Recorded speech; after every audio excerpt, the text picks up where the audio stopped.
Балалардағы бронхит. Бронхит бұл созылмалығы 3 аптадан артық емес жөтел түрінде көрінетін инфекциялы этиологиялы бронхтардың қабынушы ауруы. Жіктемесі. Ағымы бойынша жіті және ұзаққа созылған болып екіге бөлінеді. Жіті бұл созылмалығы 4 аптаға дейін, ал ұзаққа созылған бұл сырқаттың басынан 4 аптадан артық созылу, бактериялық қабынумен өтуші. Клиникалық көріністері бойынша жіті бронхит, жіті обструктивті бронхит, бактериялық бронхит болып үшке бөлінеді.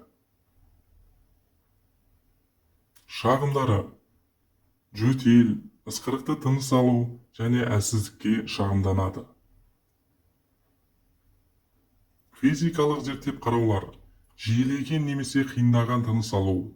2 айға дейінгі балаларда тыныс алу жиілігі минутына 60 және одан жоғары. 2 айдан жоғары 1 жасқа дейінгі балаларда минутына 50 және одан жоғары. 1 және 5 жас аралығындағы балаларда минутына 40 және одан жоғары.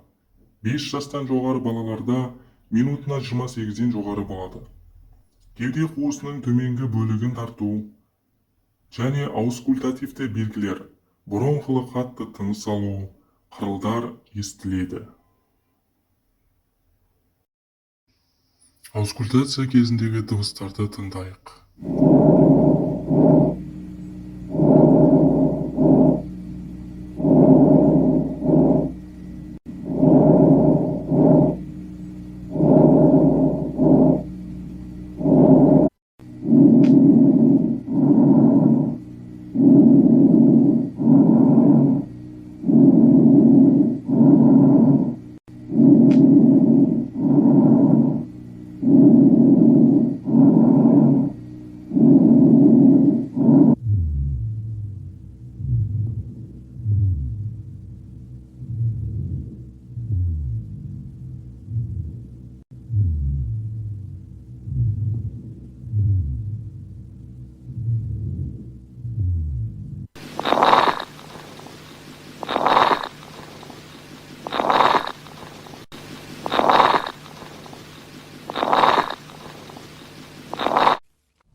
Дифференциал диагноз бойынша тексеру мына аурулармен жүргізіледі: муковисцидоз, біріншілік цилиарлы дискинезия, туберкулез, бронх тармақтарының туа біткен ақаулары, тыныс алу жолдарының бөтен денесі.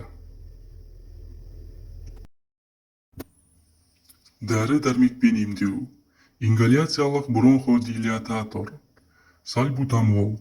Дозаланған аэрозоль 100 микрограмм немесе жастық дозада ингаляцияға арналған ерітінді.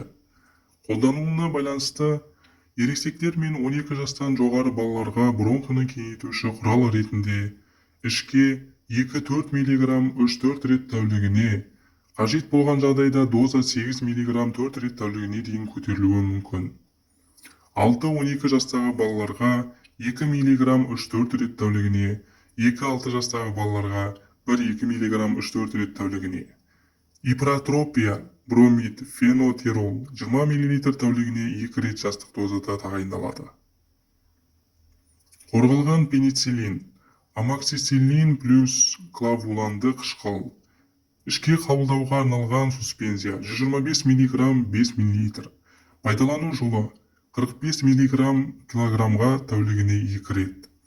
Макролид, азитромицин суспензия дайындауға арналған ұнтақ 100 мг 5 мл.